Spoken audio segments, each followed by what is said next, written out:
ಆತ್ಮೀಯ ವಿದ್ಯಾರ್ಥಿ ಮಿತ್ರರೇ, ತಮಗೆಲ್ಲರಿಗೂ study time with Vivek YouTube ಚಾನಲ್ಗೆ ಆತ್ಮೀಯವಾದಂಥ ಸ್ವಾಗತ. ಮುದ್ದು ಮಕ್ಕಳೇ, ಇಂದು ನಡೆದಿರತಕ್ಕಂತಹ ವಿಜ್ಞಾನ ವಾರ್ಷಿಕ ಪರೀಕ್ಷೆಯ ಕೀ ಉತ್ತರಗಳನ್ನು ನಾನು ಇವತ್ತು ನಿಮ್ಮ ಮುಂದೆ ತಂದಿದ್ದೀನಿ. ಸೊ ತುಂಬ ಸಂತೋಷದ ವಿಷಯ ಏನಂತಂದರೆ, ಈಗಾಗಲೇ ನಮ್ಮ ಚಾನಲ್ನಲ್ಲಿ ನಾವು 2-3 ದಿನಗಳಿಂದ ಕೆಲವೊಂದಷ್ಟು ವಿಡಿಯೋಗಳನ್ನು ವಾರ್ಷಿಕ ಪರೀಕ್ಷೆಗೆ ಸಂಬಂಧಿಸಿದಂತೆ ಕೆಲವೊಂದಷ್ಟು ಅಪ್ಲೋಡ್ ಮಾಡಿದ್ದೀವಿ.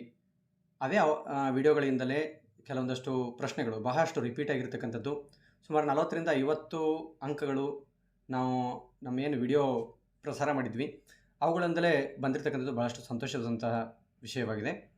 ಭಾಳಷ್ಟು ಜನ ವಿದ್ಯಾರ್ಥಿಗಳು ನನಗೆ ಫೋನ್ ಮಾಡಿ, ಸರ್ ನೀವು ಹೇಳಿರ್ತಕ್ಕಂತಹ ಪ್ರಶ್ನೆಗಳೇ ರಿಪೀಟ್ ಆಗಿರ್ತಕ್ಕಂಥದ್ದು ಅಂತಕ್ಕಂಥದ್ದು ವಿಷಯವನ್ನು ಹೇಳಿದ್ದಾರೆ.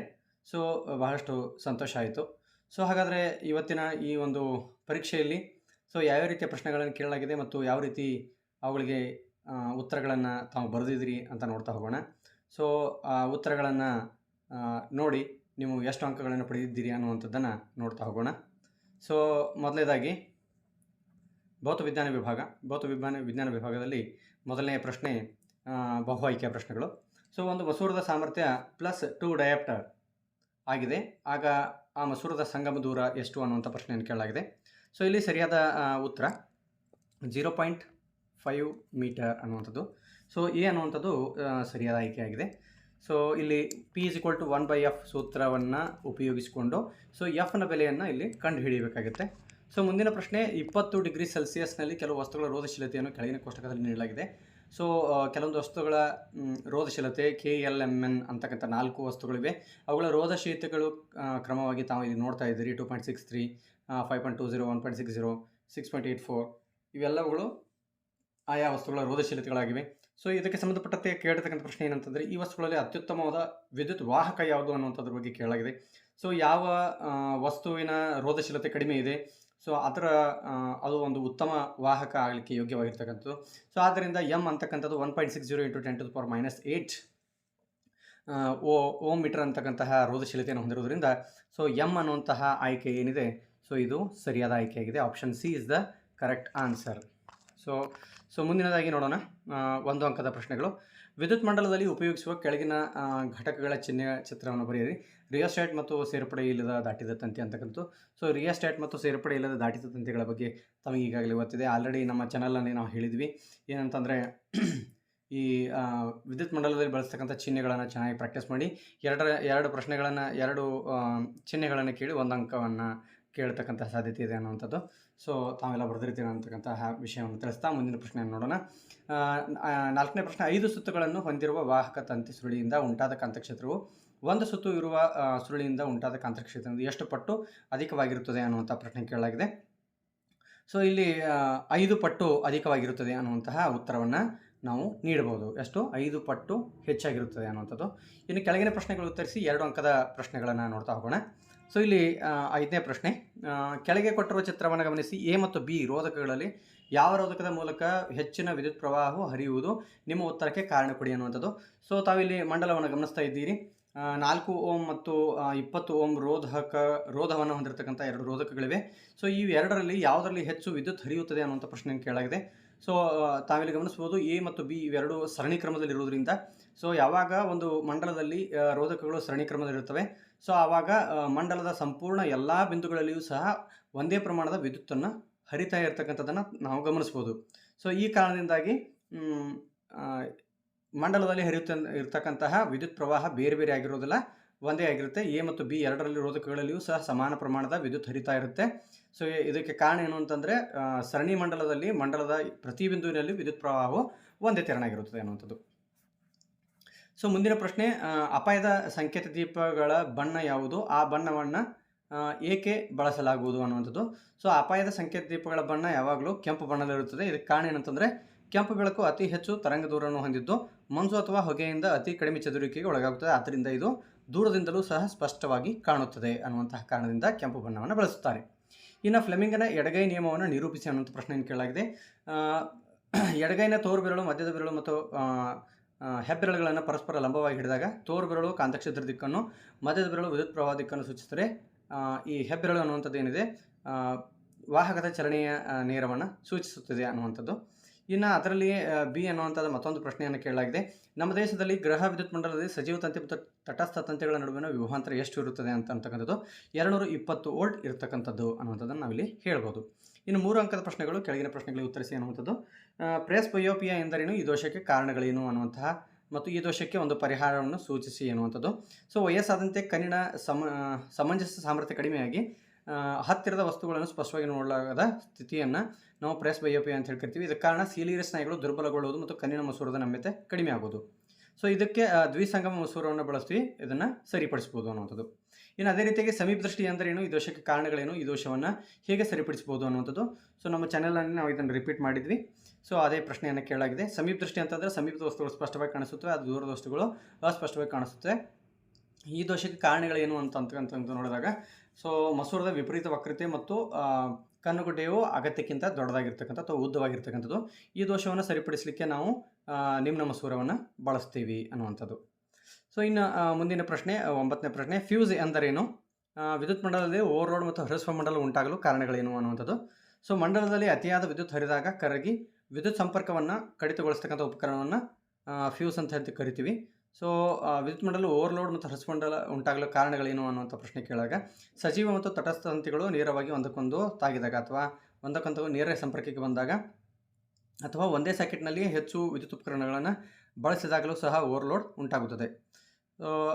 ಇದರ ಜೊತೆಗೆ ಇನ್ನೊಂದು ಅಥವಾ ಅನ್ನುವಂಥ ಪ್ರಶ್ನೆ ಇದೆ. ಭೂಸಂಪರ್ಕ ತಂತಿ ಅಂದರೆ ಏನು, ಭೂಸಂಪರ್ಕ ತಂತಿಯ ಕಾರ್ಯಗಳನ್ನು ವಿವರಿಸಿ ಅನ್ನುವಂಥದ್ದು. ಸೊ ಇಲ್ಲಿ ಲೋಹದ ಮೇಲ್ಮೈಯನ್ನು ಹೊಂದಿರತಕ್ಕಂಥ ವಿದ್ಯುತ್ ಉಪಕರಣಗಳಿಗೆ ವಿದ್ಯುತ್ ಸೋರಿಕೆ ಆದಾಗ ಅದನ್ನು ನೇರವಾಗಿ ಭೂಮಿಗೆ ಹರಿಸುವಂತಹ ರಕ್ಷಣಾ ತಂತಿಯಾಗಿ ಭೂಸಂಪರ್ಕ ತಂತಿ ಕೆಲಸ ಮಾಡುತ್ತೆ.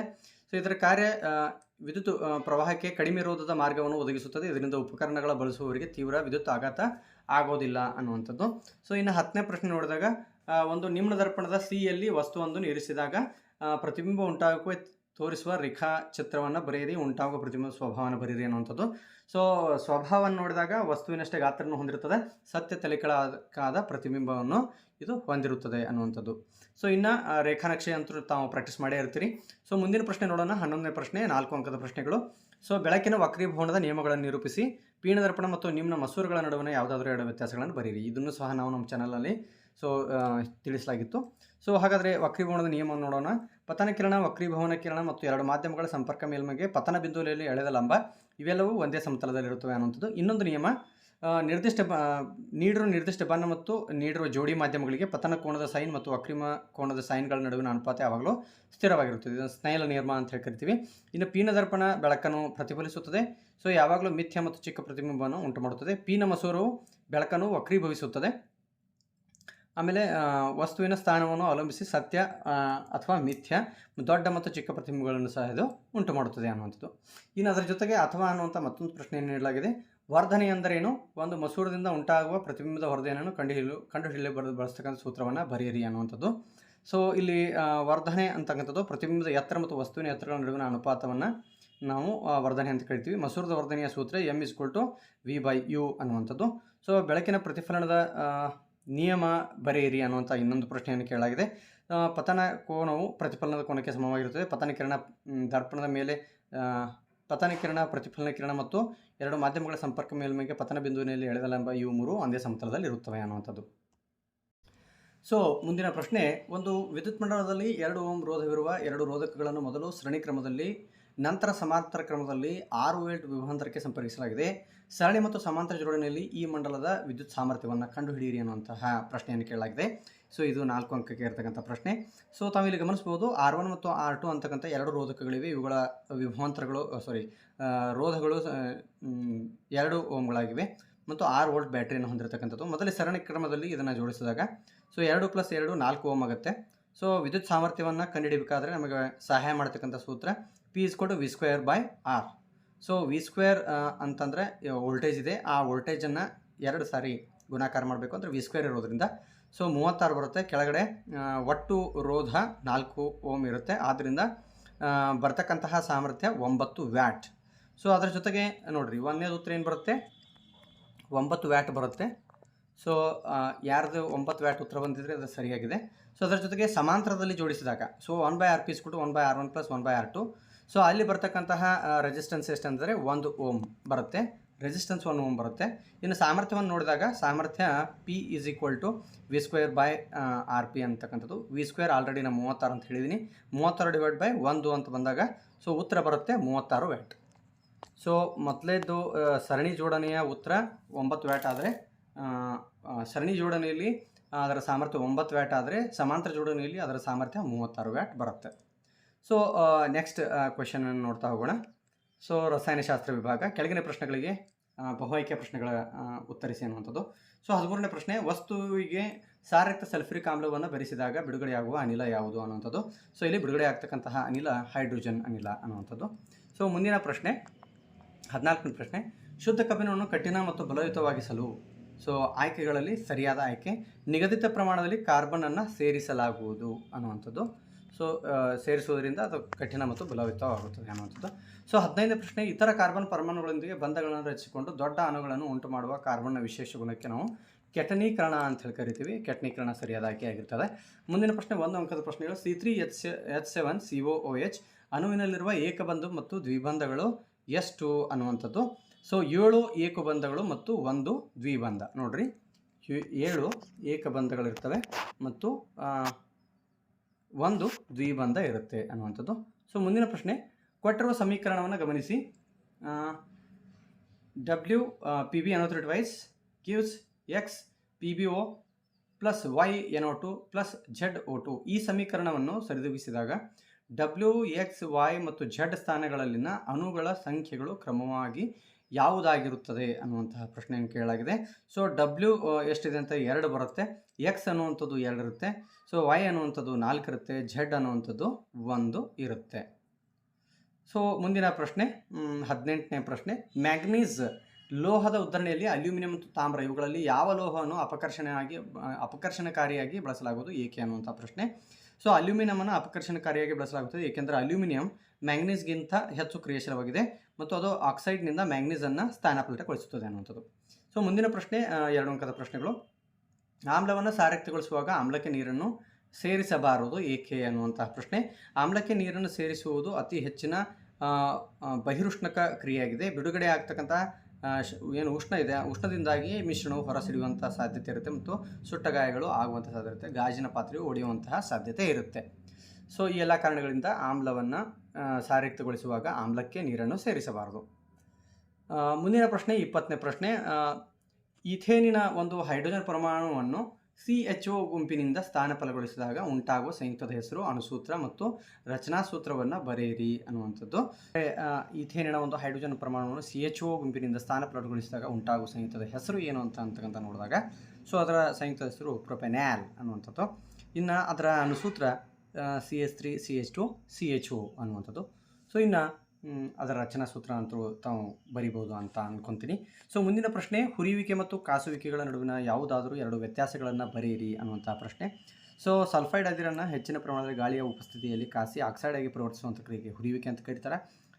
ಕಾರ್ಬೊನೇಟ್ ಅದಿರನ್ನು ಸೀಮಿತ ಗಾಳಿಯಲ್ಲಿ, ಕಡಿಮೆ ಗಾಳಿಯಲ್ಲಿ ಮತ್ತು ಹೆಚ್ಚಿನ ಉಷ್ಣತೆಯೊಂದಿಗೆ ಕಾಯಿಸಿದಾಗ ಅದಕ್ಕೆ ಕಾಸುವಿಕೆ ಅಂತ ಕರೀತಾರೆ.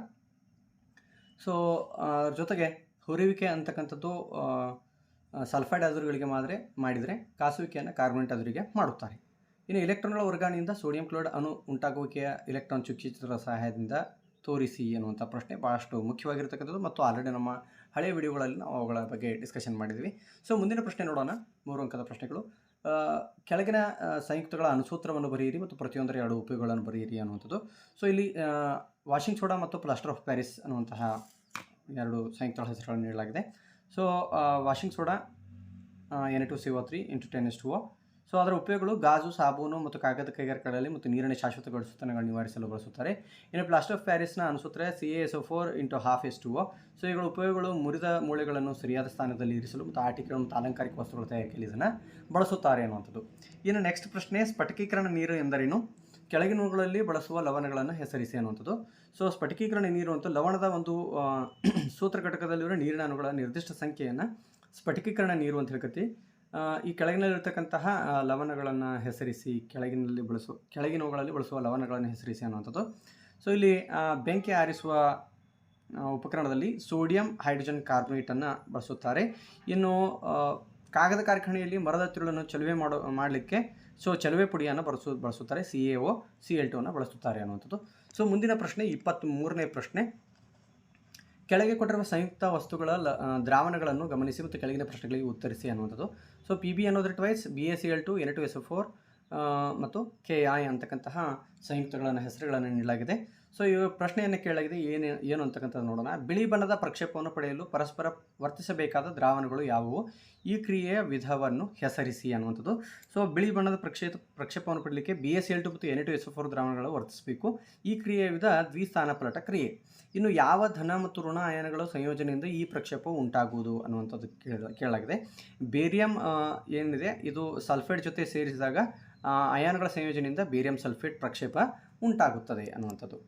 ಸೊ ಇನ್ನು ಲೋಹದ ಮೇಲೆ ಹಬೆಯ ವರ್ತನೆಯನ್ನು ಉಪಯೋಗಿಸುವ ಉಪಕರಣಗಳ ಜೋಡಣೆಯ ಚಿತ್ರವನ್ನು ಬರೆಯಿರಿ, ಕೆಳಗಿನ ಭಾಗಗಳನ್ನು ಗುರುತಿಸಿ ಅನ್ನುವಂಥದ್ದು. ಸೊ ಬಹಳಷ್ಟು ಸರಳವಾಗಿರ್ತಕ್ಕಂತಹ ಚಿತ್ರ. ಸೊ ಮುಂದಿನ ಪ್ರಶ್ನೆ ನೋಡೋಣ.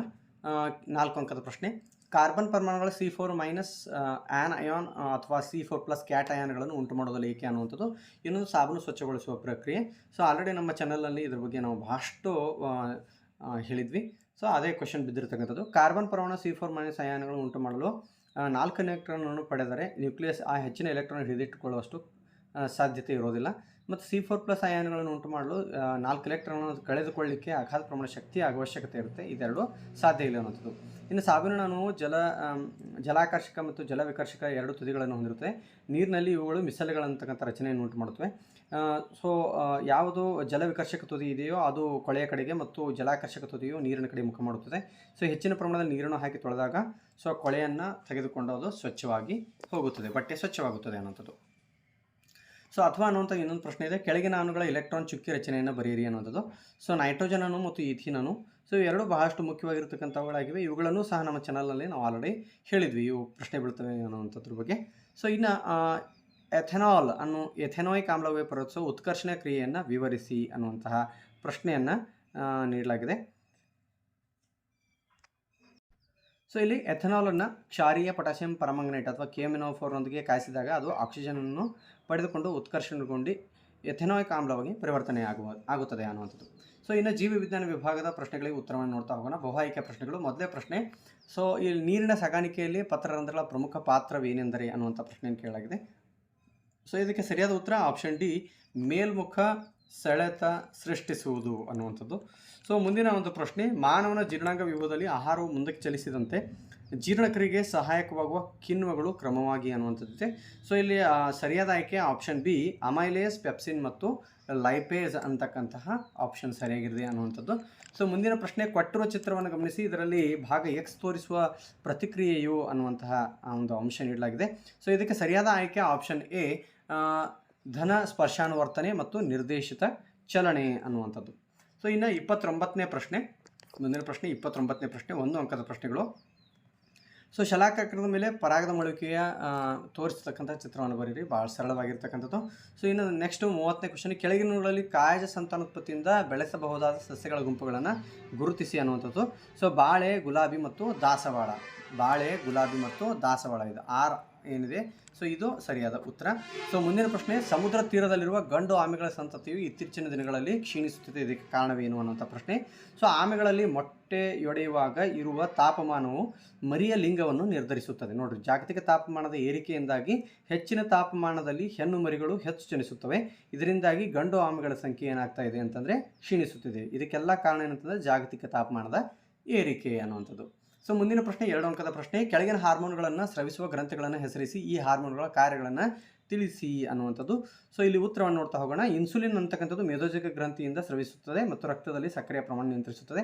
ಆಮೇಲೆ ಥೈರಾಕ್ಸಿನ್ ಅಂತಕ್ಕಂಥದ್ದು ಏನಿದೆ, ಇದು ಥೈರಾಯ್ಡ್ ಗ್ರಂಥಿಯಿಂದ ಸ್ರವಿಸಲ್ಪಟ್ಟು ದೇಹದ ಚಯಾಪಚಯ ಕ್ರಿಯೆಯನ್ನು ನಿಯಂತ್ರಿಸುತ್ತದೆ. ಸೊ ಇನ್ನು ಅಥವಾ ಅನ್ನುವಂಥ ಪ್ರಶ್ನೆ ನೀಡಲಾಗಿದೆ. ಕಾಂಡದ ಬೆಳವಣಿಗೆ ಸಹಕರಿಸುವ 2 ಸಸ್ಯ ಹಾರ್ಮೋನ್ಗಳನ್ನು ತಿಳಿಸಿ, ಸಸ್ಯದ ಬೆಳವಣಿಗೆಯನ್ನು ನಿಲ್ಲಿಸುವ ಹಾರ್ಮೋನಿಗೆ ಒಂದು ಉದಾಹರಣೆ ಕೊಡಿ ಅನ್ನುವಂಥದ್ದು. ಸೊ ಕಾಂಡದ ಬೆಳವಣಿಗೆ ಸಹಕರಿಸ್ತಕ್ಕಂಥ ಹಾರ್ಮೋನು ಆಕ್ಸಿನ್ ಮತ್ತು ಜಿಬ್ಬರ್ಲಿನು, ಮತ್ತು ಬೆಳವಣಿಗೆಯನ್ನು ನಿಲ್ಲಿಸಲಿಕ್ಕೆ ಕಾರಣ ಆಗ್ತಕ್ಕಂತಹ ಹಾರ್ಮೋನು ಆಬ್ಸಿಸಿಕ್ ಆಮ್ಲ. ಸೊ ಇನ್ನು ನೆಕ್ಸ್ಟ್ ಕ್ವಶನ್ ಏನು ಅಂತಂದರೆ, ಮಾನವ ಮತ್ತು ಮೀನು ಇವುಗಳಲ್ಲಿ ಯಾವ ಜೀವಿಗಳಲ್ಲಿ ಉಸಿರಾಟದ ದರವು ಹೆಚ್ಚಾಗಿದೆ ಏಕೆ ಅನ್ನುವಂಥ ಪ್ರಶ್ನೆ.